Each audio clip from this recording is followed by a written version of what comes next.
La famille, vous savez, quand je dis dans mes vidéos pour rigoler, allô Houston, on a un problème. Vous savez quand je fais ça? Là, on a vraiment eu un problème. Bienvenue sur ma chaîne YouTube dans mon épisode de 3 frérot sur le Cayenne. Celle-là, je l'ai méritée. Je l'ai vraiment méritée. Alors, si vous avez suivi l'histoire, je fais juste une intro rapide pour que les gens puissent situer le délire. Depuis quelques années, j'ai une vidéo très importante pour moi que j'appelle la finale. Okay, bref, il y a plusieurs scènes dans cette vidéo qui sera finalement montée en une, avec une scène qui chapeaute toutes les autres, etc. Pour un de mes sauts dans le passé pendant cette vidéo-là, j'avais besoin de recréer une scène déjà vécue avec un Cayenne Turbo, parce que vous le savez, des Cayenne Turbo comme celui-ci, j'en ai eu 6. Et du coup, il m'en fallait absolument un. Il y a quelques années, avec le Cayenne Turbo d'un ami, j'avais recréé la scène, etc. J'ai re-regardé cette scène il n'y a pas longtemps. Elle ne m'a pas plu parce qu'il manquait quelque chose de très important. Et du coup, je me suis dit, écoute, on va faire d'une pierre deux coups. Je vais racheter un Cayenne Turbo exactement dans la même config que ce que j'avais moi dans ces années-là. On est en train de parler on parle de 2007, de 2007 à 2009 à peu près. Je vais refaire cette scène-là au propre. Plusieurs options s'offraient à moi. La première, c'était de simplement ne rien dire, faire mon truc, acheter le Cayenne, le faire à peu près propre pour la vidéo, tourner ma scène, et après, ça dégage. Deuxièmement, récupérer le Cayenne, faire tout ce que j'ai à faire dessus, en faire une présentation en disant simplement ouais, j'ai acheté un Cayenne Turbo parce que vous savez très bien que c'est l'une de mes voitures préférées de tous les temps. Ou alors c'était donc dernière option, celle que j'ai fait, acheter le Cayenne, vous mettre au courant de ce que je comptais faire avec, le remettre vraiment en état pour la vidéo et après le garder après la vidéo. Et c'est là qu'on a un vrai problème. Pour faire simple, je vous rappelle un peu le truc de ce que je sais de la voiture. C'est une voiture qui a été déjà de base allemande, ensuite suisse, ensuite française du côté de Grenoble. Alors pourquoi je dis ça? C'est parce qu'elle vient à la base du centre Porsche Grenoble. J'ai les papiers dans la voiture, que je vais vous montrer d'ailleurs.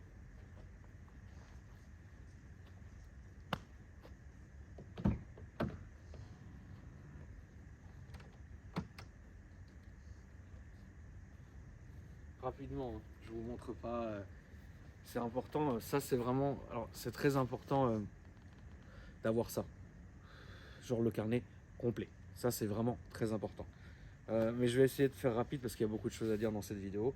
Voilà, juste pour vous montrer ça. Centre Porsche Grenoble, blablabla, etc. Ok? Mais là, on n'en est pas encore au détail. Ça sera dans une autre vidéo. Là, je vais vous expliquer les problèmes, frérot.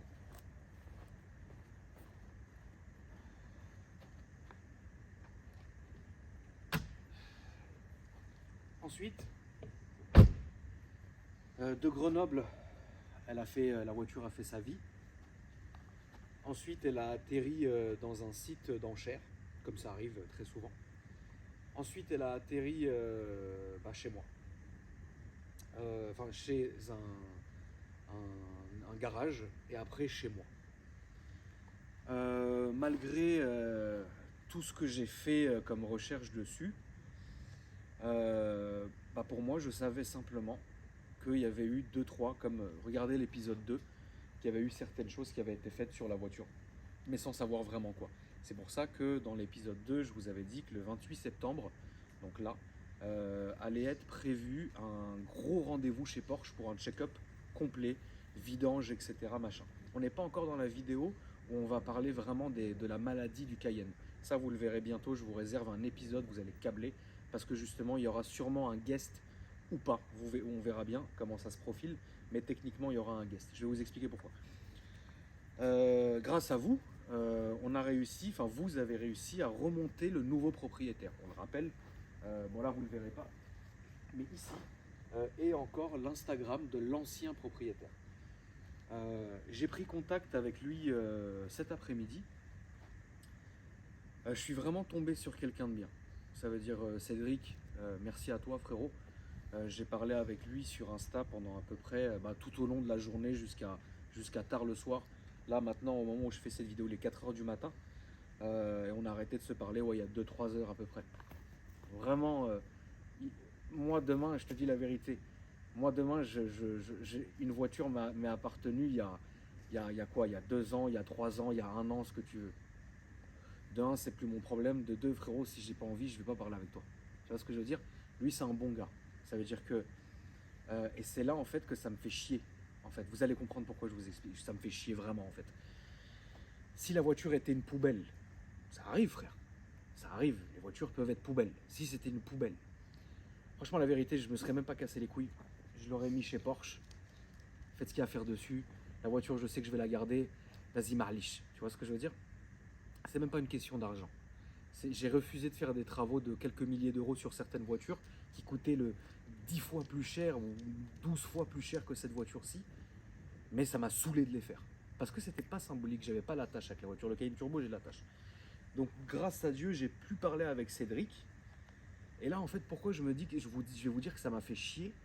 Parce qu'il a fait tellement de trucs sur cette voiture que je me dis, putain, mais en fait, le mec, il a été dégoûté des Cayennes. Vous vous rappelez dans l'épisode 1 ou l'épisode 2, je vous ai dit, les gens étaient dégoûtés de cette voiture-là. Tellement il y avait des choses à faire dessus. Je vais vous expliquer rapidement ce qui a été fait. Et après, vous allez comprendre comment on va rentrer dans l'histoire. Je fais cette vidéo comme ça d'un coup, comme ça vous comprenez tout. Cédric, quand il a eu la voiture, la vérité c'était une épave. Il m'a dit, elle broutait, elle n'avait pas tourné depuis 2 ans. Une salade de tomates, frère. Cédric, il a récupéré la voiture. Et Cédric, il a toutes les factures. Il m'a envoyé, frérot, il y a réellement toutes les factures. Il y a ça de factures, frère. Un truc de monstre. Il a dépensé 5-6 000 euros sur la voiture. Qu'est-ce qui... Écoutez, le bruit du Carlino, frérot. Cédric, ce qu'il a fait sur la voiture, il a fait en vite fait, hein, parce que j'ai pas toute la liste. La liste sur Insta, je te jure, elle prenait, c'était un pavé la liste. En gros, toutes les durites dont je vous ai parlé, il les a faites. Le T, il y a un T à l'arrière de l'admission, enfin de coller, c'est une horreur, il l'a fait. Les pompes à essence, les pompes à essence changées. Les bobines, les injecteurs, les billes changées. Les vidanges que je devais faire moi, il les avait fait à l'époque, mais je vais les refaire moi. Putain, il y a un milliard de trucs qu'il a fait, frère. Le calorstat, ah oui, le calorstat, le vase d'expansion, le bouchon de vase d'expansion, qui est, ça c'est une merde aussi. Vous verrez la vidéo spéciale maladie, frère. Vous allez péter les plombs. C'est la merde que c'est ces voitures-là. Il a fait un milliard de trucs, frère. Sauf ce qu'on n'avait pas vu venir. Je vais jeter ma cigarette. Je vous laisse le temps d'asseoir vos enfants dans leur piole, de prendre des chips, des coca. Là, ça va commencer, frérot. Appelez même Houston, frérot. C'est pas compliqué, la famille. Sur cette voiture, il y a à peu près tout et n'importe quoi comme maladie. C'est-à-dire que, vous savez, parfois, on a tendance à entendre dans l'automobile cette expression « ouais, mais c'est la maladie ». Là, il y a tout, c'est la maladie. C'est-à-dire que j'ai jamais vu une voiture aussi malade. C'est la voiture, je crois, c'est la Porsche la moins fiable qui existe, frérot, c'est celui-là. En turbo en plus. Maman, le gros bloc V8 dans un si petit endroit qui chauffe autant. C'est normal, ça allait tout baiser. Les gens ne s'en sont pas... Les gens ne s'en sont pas rendus compte parce que c'était le Cayenne, c'était le lancement du délire. Prenez, on verra ce qui se passe dans 10 ans. Ah bah là, on y est. Non, non, vous ne vous battez plus, ne vous battez plus. Ne vous battez pas. Hein, voilà. Et les gens ne savaient pas ce qui allait se passer. Ça s'est passé, frérot. Tout est maladie. Des trucs qui arrivent à, on va dire, à 100%. Déjà, tu as le vase d'expansion qui fuit.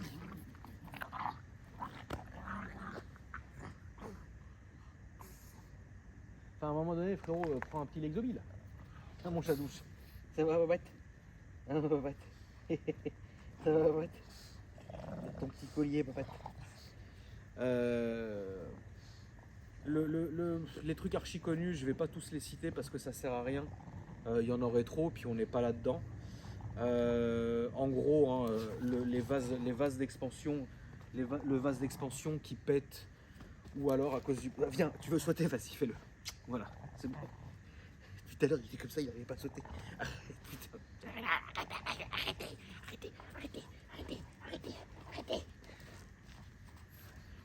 Fais un bisou. Petit bisou. Qu'est-ce qu'il y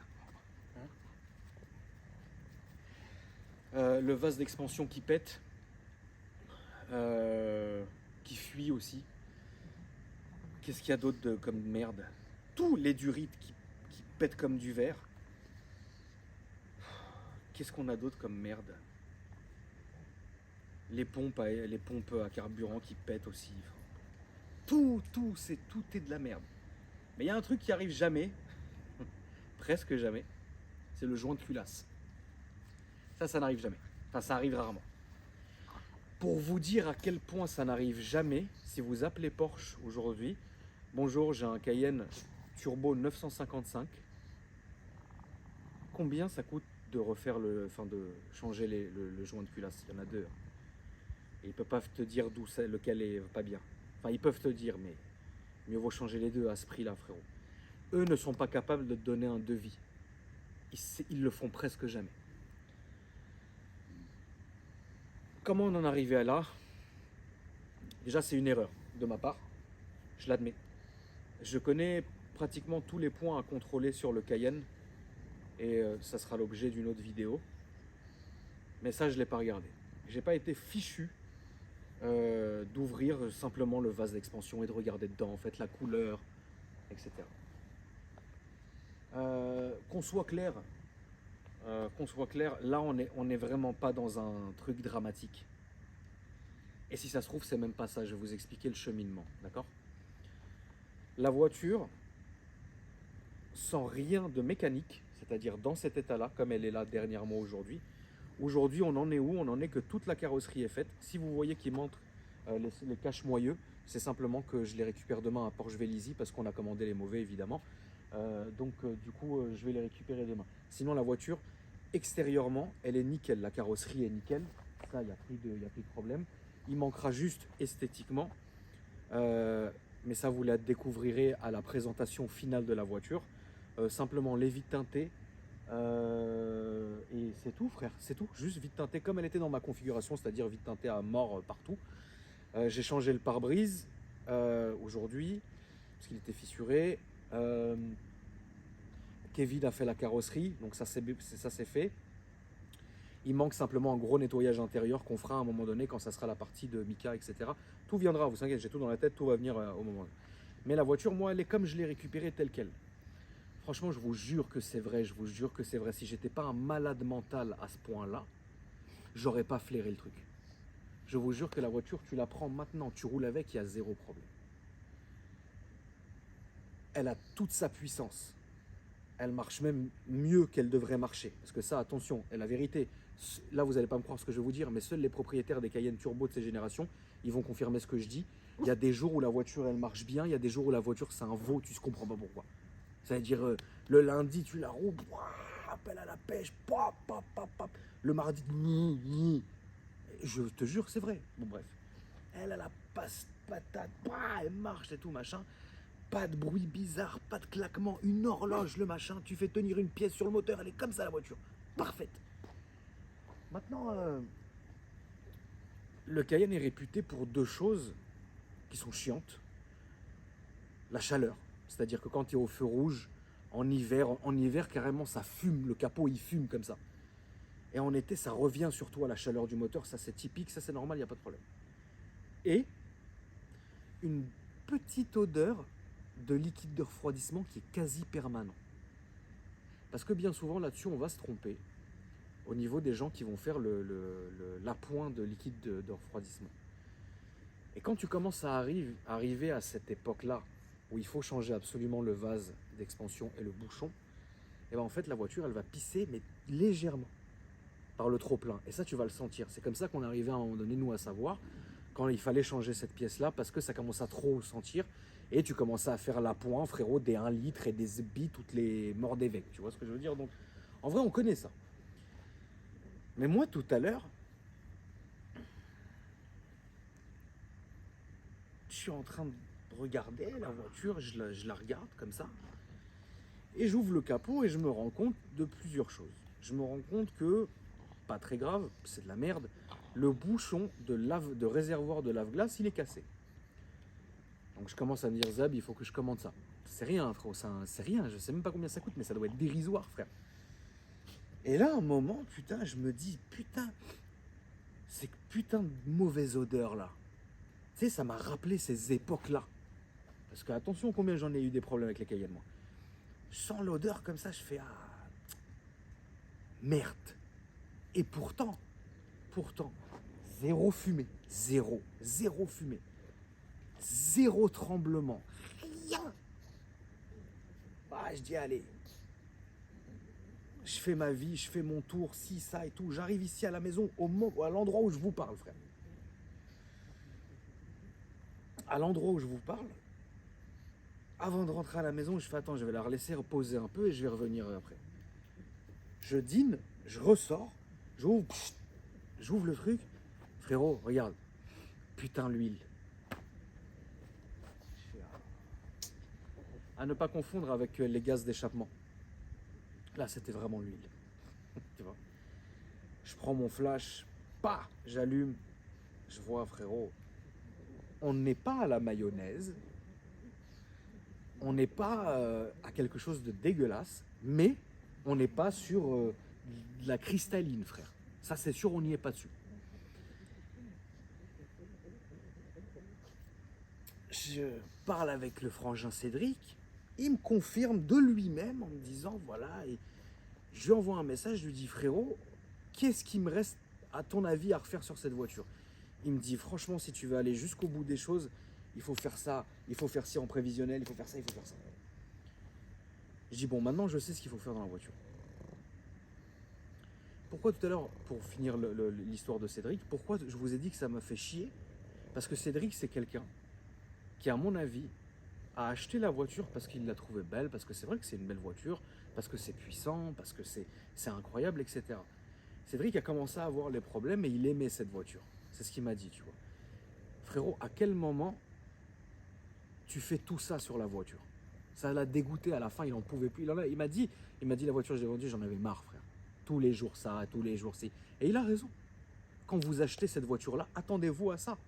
Tu vois ce que je veux dire? Attendez-vous à tous les jours à avoir un problème. On ne se rend pas compte, mais je vous jure que c'est vrai, les refs. Mes anciennes Rolls-Royce, vous vous rappelez ma période folle là? Les anciennes Rolls-Royce, il n'y a pas autant de problèmes que ça. Des voitures de 1980, de 1970, il n'y a pas ces problèmes. Et c'est très simple. Rolls-Royce, c'est soit il y a un problème, c'est 10 000 euros, parce qu'il faut tout réusiner, soit il n'y a rien, ça va être des merdes, des duries, des trucs. Mais jamais on sera parti sur des trucs comme ça. Je dis bon, ok. Merci Cédric, tout ça, machin. Il va m'envoyer les photos de ce qu'il a fait, tout. C'est un bon gars. Aujourd'hui, il roule en Audi S4, frère. Il veut plus entendre parler des Cayennes, frère.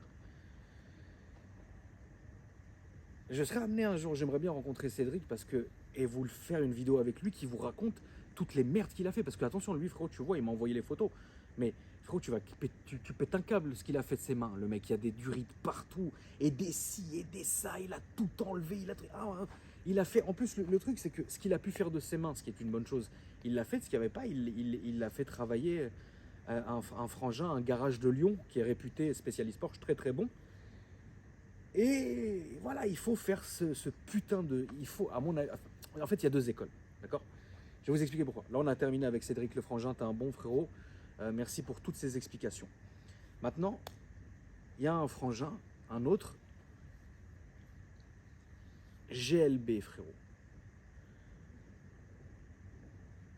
GLB, c'est très simple. Lui, qu'est-ce qu'il fait? Il a une chaîne YouTube, je vous ai mis son lien dans la description, qui à un moment donné, il a eu un Cayenne. Regarde, c'est pas compliqué. Autant moi je connais bien les Cayennes, autant j'ai pas honte de dire que lui il les connaît peut-être 10 fois plus que moi. Pourquoi? parce que lui, il les a démontés de ses mains, il les a touchés de ses mains. C'est une chaîne que je suivais quand même déjà depuis assez longtemps. J'aime bien son délire, mais on ne s'était jamais parlé. Il m'avait jamais contacté, je l'avais jamais contacté. Comme il n'y a rien, tu vois. À un moment donné, frérot, je me pose à la maison et je me dis, bon, en vrai, je sais que la voiture peut rouler comme ça, vraiment, tu vois, genre vraiment, vraiment. Mais je me dis, si c'est une voiture que je vais garder, autant faire les choses bien. Et en plus, je me dis, attends, si le père Cédric, il s'est tapé tout ce taf dessus, oh putain, le gâchis, c'est vraiment juste si je m'arrêtais avant la ligne d'arrivée, c'est pour ça que ça fait chier, frère. C'est comme si là, il restait plus que ça. Bon, Cédric, il a lâché l'affaire, je peux comprendre. Moi, j'arrive, je récupère, j'attrape le relais de Cédric et je dis, oh merde, il reste plus qu'une pente comme ça. En vrai, c'est quoi? Ça va me coûter quoi? La vérité. On va parler d'argent tout de suite. La vérité, c'est quoi? 3 options. La première, c'est de l'envoyer vraiment chez Porsche. Tu fais le seigneur, tu arrives chez Porsche Le Valois, allez, c'est parti. Franchement, je vais faire un petit calcul qui va être très simple. Entre la putain de révision que je dois me taper le 28, plus le joint de QQ, je pense qu'on peut approcher, allez, les 10 000 balles. Ah, ça vous embouche un coin, les refs, mais je vous jure, c'est vrai. Regardez l'heure chez Porsche, est là combien? L'heure de main d'œuvre. Il faut déposer tout, hein. C'est une merde à faire. C'est une vraie merde à faire. L'autre option, c'est de passer par un frangin spécialiste Porsche qui va le faire, mais qui te prendra beaucoup moins cher parce que les gars, c'est des artisans. Là, clairement, j'en suis où? J'ai contacté le frangin GLB. J'ai parlé avec lui aussi presque toute la journée. C'est un bon gars aussi. Je lui dis, écoute, c'est très simple, frérot. Il y a ça. Qu'est-ce qu'on fait? GLB m'a proposé un truc. Lui, le joint de culasse, il y croit pas. Cédric et moi, on croit au joint de culasse. GLB n'y croit pas. GLB, ça doit être le genre de gars qui regarde le problème en se disant on va y aller, et il a raison, step by step, si ça se trouve, ça sera pas ça. Mais je lui ai dit frérot, elle bouffe de l'eau. Le vase d'expansion est neuf, le bouchon est neuf. Ça peut être une durite. Il voit le problème comme on devrait tous le voir. Moi, je suis... Cédric, il a dû voir le problème parce qu'il en avait plein le cul. Il a dit, bon, allez, c'est ça. C'est le dernier truc à faire, allez, ça, basta. Et il a raison. C'est ce que j'ai fait, moi, avec le CL600. Il y a quoi? Il y a 4 ans. Regarde comment le karma, il me revient sur la gueule, frère. Il y a 6 ans, j'ai arrêté. Il y a 4 ans, quand j'ai commencé mon projet de la chaîne YouTube. Vous vous rappelez? J'ai lâché le CLA, le CL600, parce qu'on est arrivé au joint de culasse. J'ai lâché tout de suite. Aujourd'hui, on va blâmer Cédric. Jamais de la vie, frère. J'aurais brûlé la voiture avant, moi, frère. D'ailleurs, c'est très étrange. On parlera d'assurance et après une autre vidéo sur le coût du Cayenne. Bon, bref. GLB n'y croit pas. Lui, il me dit, regarde, ramène ta voiture. Donc ça sera l'occasion, pour ça je vous ai dit, peut-être un guest, parce qu'on est encore en train de voir, comme c'est les vacances, est-ce que le frangin il va partir ou non. Et s'il part pas, moi dans 2-3 jours, je lui emmène la voiture, c'est à 1 heure de chez moi, il la garde 2 jours, parce que lui il veut tout démonter. Ça veut dire, c'est pas comme si, lui il m'a dit, ramène la voiture, je vais l'ouvrir en deux, et au moins on sait ce que c'est que le problème. Tu vois ce que je veux dire? J'ai essayé de lui chier, frérot, si tu as tout ouvert, viens on met les joints là. Tu vois? Et le frangin, c'est pas son travail pour le moment, et puis il a sa chaîne YouTube, et puis il a plein de trucs à faire, tu vois ce que je veux dire? Il a plein de projets, des vrais projets de restauration. On parle pas de ça, on parle de vrais trucs de ouf, tu vois. Ça, c'est en vrai, c'est quoi? C'est rien, tu vois. Maintenant, je suis quand même vachement rassuré qu'elle aille chez lui, parce que je sais que le diagnostic, déjà, il sera désintéressé par l'oseille. De 2, il sera legit. Et en plus de 3, bah vas-y, vous allez voir que je préfère que la voiture elle soit toute démontée pour qu'ils savent ce qu'il y a vraiment dessus, tu vois. À la suite de ça, une fois que j'aurai le diagnostic, qui est un joint de ZB, un joint de machin, ou ça, ou ci, ou ça, il y a 2 options. soit je reprends contact avec Cédric, je lui envoie on envoie la voiture à Lyon chez le frangin Flat, je sais plus combien, Flat 69 peut-être, je crois que c'est ça. Tu sais, garage spécialisé de Porsche, c'est des bons eux. J'ai jamais vu un garage avec autant de bons avis, frère. C'est incroyable. Et lui, il le fait. Là, je vais m'en tirer, je pense, pour aller entre 4 et 5, 6 000 euros. Mais au moins, frère, qu'est-ce qu'il restera à faire? Il restera peut-être si... Ou alors, je dis, vas-y, remonte tout, je l'envoie chez Porsche. Et là, je fais le Dixa, et ça ne sera pas le cas d'ailleurs, je vous le dis. Mais après, il est possible que ces artisans-là n'aient pas de place, frère. Je dis la vérité, il y en a deux. Un qui est après, à 1 heure de chez moi. Je vais l'appeler demain. Je vais lui poser la question. Mais il se peut que les gens, ils aient pas de place. Ils me disent non. Non, frérot, j'ai trop de travail. J'ai pas envie de me taper un joint de culasse. Passe chez Porsche, quoi. Là, je serais pas obligé parce que je connais d'autres garages, vous savez très bien. Mais voilà. Porsche, c'est vraiment, si j'ai rien trouvé avant le 28 septembre, ce dont je doute, elle dégagera chez Porsche. Maintenant, je préfère aller, c'est même pas question d'argent, c'est question que je préfère faire bosser des gens qui en ont vraiment besoin, tu vois. Parce qu'on va y passer à la Casbah, on va y passer à la caisse, tu vois. Alors, il se peut que le frangin, il me dise, Zeb, il y a une grosse maladie, grosse maladie, et ça c'est connu. Autant le joint de culasse, c'est extrêmement rare sur ces moteurs-là, mais autant il y a un truc qui arrive quand même de temps en temps, c'est le cylindre rayé. Et ça, frérot, tu rigoles même pas, tu casses qu'un autre moteur. On a regardé les prix sur eBay des moteurs. Les moteurs avec 100 000 bornes, 120 000 bornes. Ça va coûter, ouais, 6-7 000 balles, max. Après, il faut trouver le mec qui veuille le monter. C'est une merde. Voilà, c'est pas compliqué, c'est une merde. Donc voilà où on en est, les refs. Je m'attendais à rien de plus ou à rien de moins.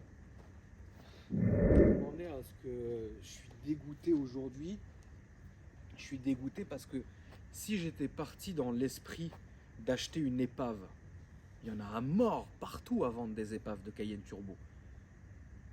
Eh ben vas-y, je me serais dit, mais c'est pas grave, je m'attends à rien. Mais là, en fait, je suis désolé de dire cet exemple-là. C'est comme si là, j'avais une femme devant moi qui était sublimissime, mais elle m'a sorti une bite. À la fin. C'est lourd. Enfin, pour moi, personnellement, voilà. C'est une quéquette tordue, quoi. C'est lourd. Et donc, moi, c'est un peu ça. C'est-à-dire, la voiture est belle, elle est très bien entretenue. Maintenant, esthétiquement, elle est belle. L'intérieur, il n'y a rien, il y a juste un bon coup de cuir à faire, magnifique. Le châssis, il est très propre, il n'y a aucune rouille. La voiture, elle tourne comme une horloge. Le Cédric, l'ancien propriétaire, un des anciens propriétaires, il a fait tout ce qu'il y avait à faire de possible, imaginable sur la voiture. Mais Zeb, il reste cette merde. C'est-à-dire, je peux même pas me dire dans la tête, vas-y, je lâche celui-là, j'achète un autre. Parce que je sais que si j'achète l'autre, il y aura sûrement tous les trucs que Cédric a fait que je vais me manger moi. Donc je suis un peu niqué. Donc là, c'est comme si j'aime beaucoup la voiture, mais c'est comme si je peux pas la kiffer maintenant vraiment. Parce qu'il faut faire des choses. Je pourrais la prendre maintenant. De toute façon, les gens, l'équipe qui doit me faire la scène pour ma vidéo ne sera dispo qu'en septembre, évidemment, ils sont en vacances. Donc du coup, j'ai le temps. Mais je pourrais très bien la faire comme ça. La voiture, je l'ai matraquée toute l'après-midi pour la tester. T'inquiète pas qu'elle va très bien. Mais dans ma tête, je saurai toujours qu'il y a ça. Et je le saurai toujours si je ne fais rien. Et puis, on n'est pas à l'abri que ça parte en couille, tu vois. Parce que je pourrais faire la sourde oreille, rouler, remettre du liquide de refroidissement une fois toutes les je sais pas quoi. Rouler, un jour, ça va tout baiser, la fumée, le cylindre rayé. Et là, vraiment, il y aura un moteur entier à refaire. GLB est plus dans l'optique, te casse pas les couilles avec le joint de culasse, frérot, rachète un moteur entier. C'est une merde de logistique. Autant là, le gars il recommande le joint, il fait sa vie, il ouvre un moteur, et eBay, l'Allemagne, et livraison, et Zbi. Tu vois ce que je veux dire? Donc là aujourd'hui on en est là. Prochaine étape. Moi personnellement, il me reste plus que 2 choses à faire sur la voiture. C'est-à-dire aller acheter 2-3 conneries pour la voiture. Ensuite, non, attends, on va aller en termes de vidéo, pas d'étape. Prochaine vidéo, pas dans l'ordre. Il me reste à l'emmener chez le frangin GLB. Lui va sûrement faire une vidéo pour sa chaîne, je pense. Peut-être, je sais pas. Il a mon autorisation, avec plaisir, il fait ce qu'il veut. Hein. Mais c'est juste que peut-être qu'il le fera pas, je sais pas. Refaire une vidéo avec lui. Donc prochaine vidéo. Refaire une vidéo avec lui pour voir ce qui a été fait. Et la vidéo sur les points à connaître, j'aimerais bien la faire avec lui. Donc on en profitera pour faire d'une pierre deux coups. Et on aura le diagnostic de la voiture. Ensuite, il me restera la vidéo à faire avec Mika, Fresh Detailing, que vous connaissez, pour faire la céramique. Regarde combien on va dépenser. Enfin bref, la céramique, le machin, l'intérieur et tout, que la voiture elle soit nickel. Ensuite, il me restera la vidéo où je vais parler un peu des coûts en général, de machin, de trucs. Ça sera une vidéo posée, tranquille. Après, il y aura la révision. Après, il y aura la vidéo soit de la révision chez Porsche, soit des travaux vraiment qu'on va faire sur la voiture, les travaux finaux entre guillemets. Et ensuite, il me restera la vidéo de présentation comme si c'était une de mes voitures perso que je vous présentais. Après, là, je tourne ma scène et après, je vais rouler hein, de temps en temps avec et voilà. Voilà, on en est mes Suisses. Je sais pas quoi vous dire. Je suis déçu parce qu'elle est tellement bien. Et juste le petit truc qui fait quoi. C'est pas, frère, j'ai déjà eu des voitures jointes culasse, la fumée, t'ouvres le vase, le reflux, ça boue, là, il n'y a rien, la voiture, elle tourne, frérot, j'ai mangé des embouteillages de 45 minutes au drive du McDonald's, frérot, l'aiguille 80, pas comme ça, pas comme ça, pas comme ça. Ça va, cercueil? Tu manges quoi, là, une guêpe? Ah, c'est bien, fais-toi plaisir. Ouais, il faut s'amuser, c'est tout ce qui me reste. Voilà la famille, où est-ce qu'on en est. Donc du coup, voilà où est-ce qu'on en est. Là, j'ai vraiment été extrêmement transparent avec vous. Je sais vraiment pas, je suis encore dans l'interrogation de savoir. Si ça se trouve, attention, hein, si ça se trouve, ça va être un autre truc. Si ça se trouve, le frangin GLB, il va démonter, il va dire ouais, c'est ça, ça va être de la merde. Et puis là, après, la voiture, il n'y a plus de problème, tu vois ce que je veux dire? Parce que c'est quand même très rare, tu vois. Mais bon, vous connaissez le tonton, hein. Salut. T'as voulu échapper au joint de culasse il y a 4 ans, t'inquiète, tu vas te le manger quand même. Incroyable cette histoire. Soit bah, je vais me le manger, hein, comme un grand garçon, frérot, qu'est-ce que je te dis. Mais putain, elle est belle la voiture quand même. Donc voilà. En tout cas, je vous fais des gros bisous, je vous embrasse, prenez soin de vous. Et puis, je vous dis déjà d'une part à après-demain pour une autre vidéo. La prochaine vidéo en rapport avec le Cayenne, je ne sais pas quand est-ce qu'elle arrivera. Toujours est-il que, évidemment, on continue sur cette lancée. Je vous tiendrai au courant régulièrement, la famille. Merci de votre bienveillance, merci de votre fidélité et je vous dis après-demain. Bisous.